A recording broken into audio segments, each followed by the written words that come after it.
Yeah, so I feel like shit. My allergies are fucked up, so that's why I sound all cracked out, but I'm gonna read Harry Potter anyway right now. So, here goes. Chapter 5, Diagon Alley. Harry woke early the next morning. Although he could tell it was daylight, he kept his eyes shut tight. It was a dream, he told himself firmly. I dreamed a giant called Hagrid came to tell me I was going to a school for wizards. When I opened my eyes, I'll be at home in my cupboard. There was suddenly a loud tapping noise, and there's Aunt Petunia knocking on the door. Harry thought, his heart sinking, but he still didn't open his eyes. It had been such a good dream. Tap, tap, tap. All right, Harry mumbled. I'm getting up. He sat up, and Hagrid's heavy coat fell off him. The hut was full of sunlight. The storm was over. Hagrid himself was asleep on the collapsed sofa, and there was an owl rapping its claw on the window, a newspaper held in its beak. Harry scrambled to his feet, so happy he felt it through a large balloon that was settling inside him.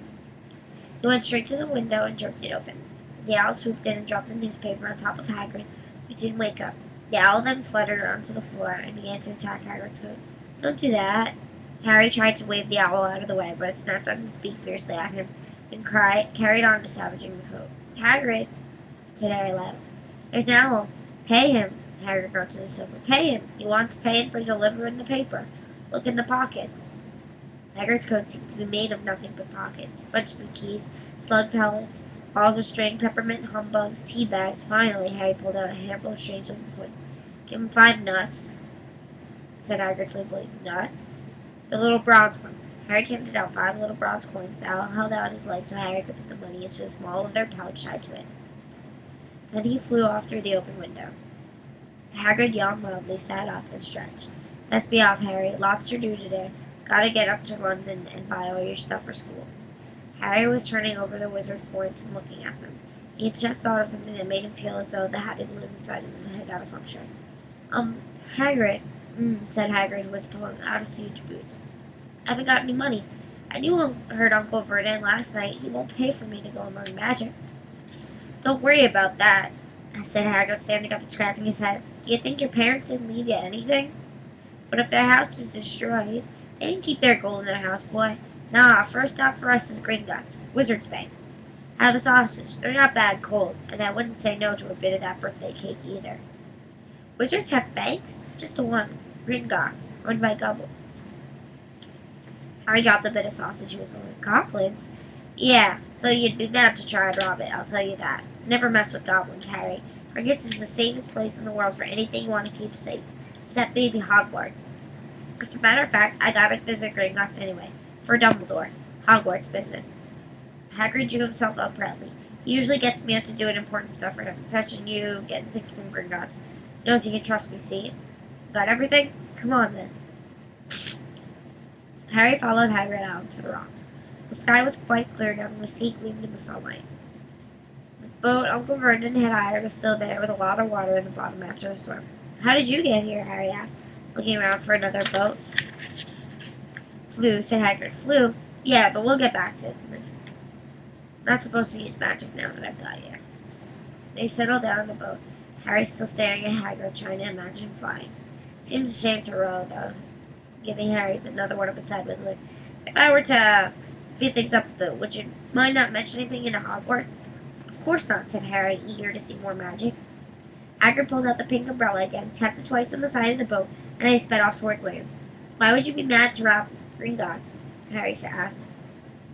Spells, enchantments, said Hagrid, unfolding his newspaper as he spoke. They say there's dragons guarding the high security vault, and then you gotta find your way. Gringotts is 100 miles under London, see? Deep under the underground. You'd die of hunger trying to get out, even if you did manage to get your hands on something. Harry sat and thought about this while Hagrid reached the newspaper, the Daily Prophet. Harry had learned from Uncle Vernon that people liked to be left alone while they did this, but it was very difficult. He'd never had so many questions in his life. Ministry of Magic messing things up as usual, Hagrid muttered, turning the page. There's a Ministry of Magic? Harry asked before he could stop himself. Of course, they wanted Dumbledore for a minister. Of course, he'll never leave Hogwarts. So old Cornelius Fudge got the job. Bangler, if there ever was one. So he pelts Dumbledore with hours every morning asking for advice. But what does the Ministry of Magic do? Well, their main job is to keep it from the Muggles. There are still witches and wizards up and down the country. Why? Why, blimey, Harry, everyone with modern magic solutions to their problems. Nah, we're best left alone. At this moment, the boat bumped gently into the harbor wall. Hagrid folded up his newspaper and they clambered up the stone steps into the street. Passersby stared a lot at Hagrid and they walked through the little dark town to the station. Harry couldn't blame them. Not only was Hagrid twice as tall as anyone else, but he kept pointing at perfectly ordinary things like parking meters, saying like, "See that, Harry? Things these Muggles dream of." Hagrid, said Harry, panting a bit and wearing some grand to keep up. "Did you say there were dragons at Great Knots?" "Well, so they say," said Hagrid. "Crikey, I'd like a dragon." "You'd like one." "Wanted one ever since I was a kid. Here we go." They had reached the station. There was a train to London in 5 minutes' time. Hagrid, who didn't understand Muggle money, as he called it, gave the bills to Harry so they could buy their tickets. People stared more than ever on the train. Hagrid took up 2 seats and sat, knitting what looked like a canary yellow circus. "Still got your letter, Harry?" he asked, the counted stitches. Harry took the parchment envelope out of his pocket. "Good," said Hagrid. "There's a list of everything you need." Harry unfolded a second piece of paper he hadn't noticed the night before and read. Hogwarts School of Witchcraft and Wizardry. Uniform. First-year students will require 3 sets of plain work robes, black. 1 plain pointed hat, black, for day wear. 1 pair of protective gloves, dragon hide or similar. 1 winter cloak, black, silver fastenings. Please note that all people's clothes should carry name tags. Course books. All students have a copy of each of the following. The Standard Book of Spells, Grade 1, by Miranda Goshawk. A History of Magic by Mathilda Bagshot. Magical Theory by Adalbert Waffling. A Beginner's Guide to Transfiguration by Emeric Switch. 1,000 Magical Herbs and Fungi by Phil DeSpore. Magical Drafts and Potions by Arsenius Jigger.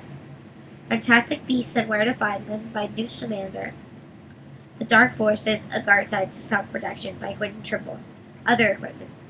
1 wand, 1 cauldron, pewter, standard size 2, 1 set of glass or crystal vials, 1 telescope, 1 set of glass scales. Students may also bring an owl or a cat or a toad. Parents are reminded that first years are not allowed their own broomsticks. Can we buy this all in London? Harry wondered aloud. If you know where to go. Harry had never been to London before. Although Hagrid seemed to know where he was going, he was obviously not used to getting there in an ordinary way. He got stuck in the ticket barrier on the underground and complained loudly the seats were too small and the trains were too slow. "I don't know how the Muggles can manage without magic," he said, as they climbed down a broken escalator that led up to a bustling road lined with shops. Hagrid was so huge that he parted the crowd easily. All Harry had to do was keep close behind him. They passed bookshops and music stores, hamburger restaurants, and cinemas, but nowhere that looked as though it would sell you a magic wand. This was just an ordinary street full of ordinary people. Could there really be piles of wizard gold buried miles beneath them? Were there really shops that sold spellbooks and broomsticks? Might this not all be some huge joke that the Dursleys had cooked up? If Harry hadn't known that the Dursleys had no sense of humor, he might have thought so. Yet somehow, even though everything Hagrid had told him so far was unbelievable, Harry couldn't help trusting him. "This is it," said Hagrid, coming to a halt. "The Leaky Cauldron. It's a famous place." It was a tiny, grubby-looking pub. If Hagrid hadn't pointed out, Harry wouldn't have noticed it was there. The people hurrying by didn't glance at it. Their eyes slid from the big bookshop on one side to the record shop to the other, as if they couldn't see the Leaky Cauldron at all. In fact, Harry had the most peculiar feeling that only he and Hagrid could see it. Before he could mention this, Hagrid had steered him inside. The more famous place, it was very dark and shabby. A few old women were sitting in the corner drinking tiny glasses of sherry. One of them was smoking a long pipe. A little man in a top hat was talking to the old bartender, who was quite bald and looked like a toothless walnut. The low buzz of chatter stopped when they walked in. Everyone seemed to know Hagrid. They waved and smiled at him, and the bartender reached for a glass, saying, "The usual, Hagrid." "Can't, Tom. I'm on Hogwarts business," said Hagrid, clapping his great hand on Harry's shoulder and making Harry's knees buckle. "Good Lord," said the bartender, peering at Harry. Can it be?" The Leaky Cauldron had suddenly gone completely still and silent. "Bless my soul," whispered the old bartender. "Harry Potter. What an honor." He hurried out from behind the bar, rushed towards Harry, and seized his hand, tears in his eyes. "Welcome back, Mr. Potter. Welcome back." Harry didn't know what to say. Everyone was looking at him. The old woman with the pipe was puffing at him without realizing it had gone out. Hagrid was beaming. There was a great scraping of chairs, and the next moment, Harry felt himself shaking hands with everyone in Lincoln Cauldron. So where's Crockford, Mr. Potter? I can't believe I'm meeting you at last. So proud, Mr. Potter. I'm just so proud. Always wanted to shake your hand. I'm all of a flutter. Delighted, Mr. Potter. Can't tell you. Diggle's the name. Daedalus Diggle.